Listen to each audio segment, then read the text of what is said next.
the Nets general manager, Sean Marks, he's a Kiwi.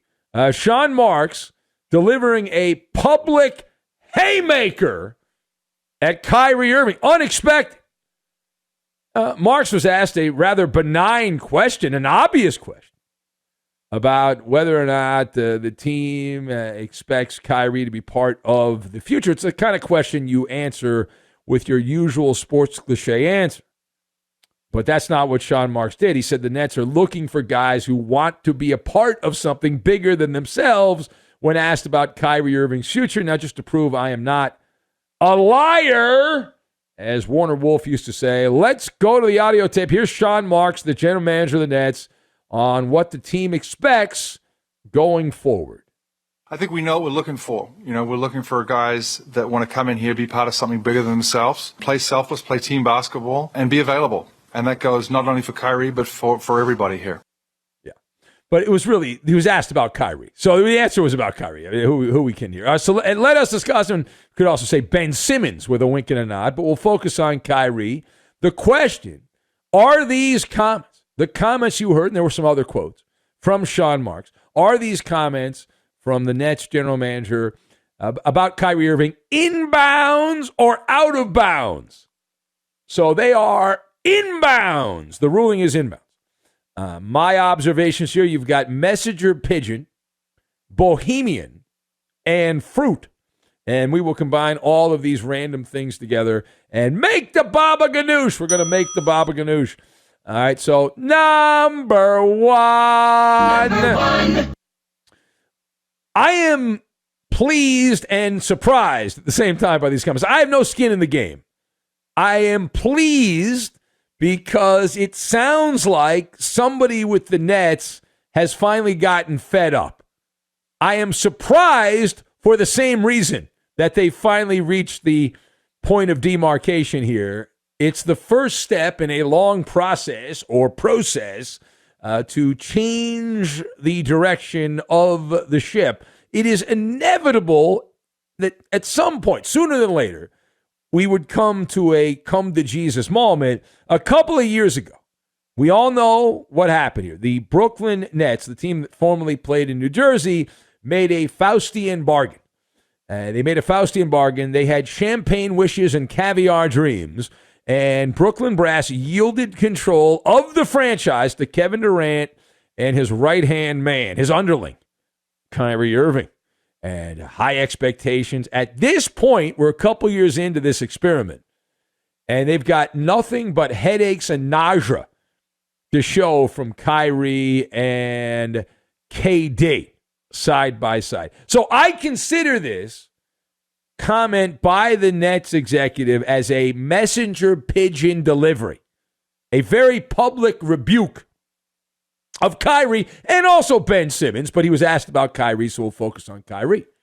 Now, you know, and I know we can find Kyrie playing video games right now somewhere, and eventually one of the people he calls cockroaches will let Kyrie know that this comment was made, and then Kyrie will get worked into a lather on Twitch. We'll get some good audio out of it. But is it true that Kevin Durant is starting to turn on Kyrie Irving? Is it true that Durant has run out of patience and he endorsed this salvo? KD is also fed up. Would make sense. Now, secondly, can the Nets motivate Kyrie? Is Kyrie Irving a player that is someone you can work with and motivate? And I'm shaking my head no on that one. Like, you're not going to expedite the process or process. If you look at the map of the United States, we have many time zones. We have Eastern time, we have Central, Mountain, Pacific. There's also Kyrie time. Kyrie's got his own time zone. Imagine, if you will, a world where Kyrie does whatever the hell Kyrie wants to do. And that's the world the Nets have allowed to happen in Brooklyn. And Kyrie has a different soundtrack playing in his head. Money does not move Kyrie. He's very wealthy. He's got a lot of dough he's made in the NBA over the years, and that Uncle Drew movie and all that. So he's got money. So typical motivation, financial motivation, that doesn't work. What about winning? You got to win a championship. He rode the coattails of LeBron James, got a championship. Doesn't appear to be worried about leaving some amazing legacy behind in the NBA. He seems more annoyed with all of the job responsibilities of being an NBA player, like dealing with the media and the customers and all that. It really is beneath him. So if you have that mindset, why would you care what anyone thinks about you? That doesn't make any sense. So you can't motivate him, say, oh, Kyrie, you're going to leave this amazing legacy and everyone will kiss your ass when you're 70 years old if you make it that long. And Kyrie's also very whimsical. He's living the bohemian lifestyle in a business that does not allow you to live that lifestyle. Like, randomly. And you never know when this is going to happen, but Kyrie will go away. He'll just vanish into thin air like a Houdini trick.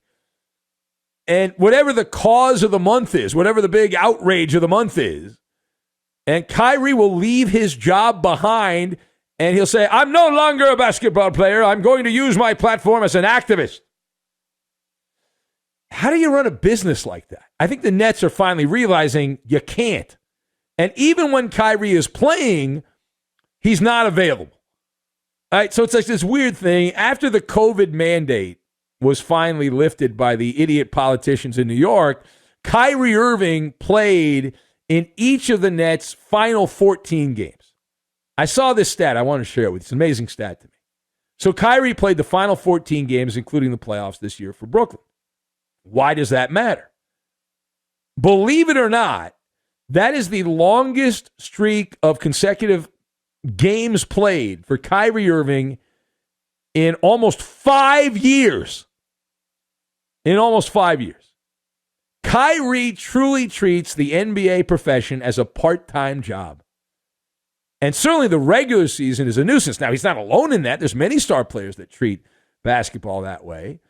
But we're at a fork in the road with Kyrie at this point. Final point. So what are the odds that Kyrie Irving's name pops up in the trade hopper? Hoppity hop. Well, that is 100%. What are the chances that Kyrie actually ends up getting traded? So I'm going to set the odds on that at plus 140.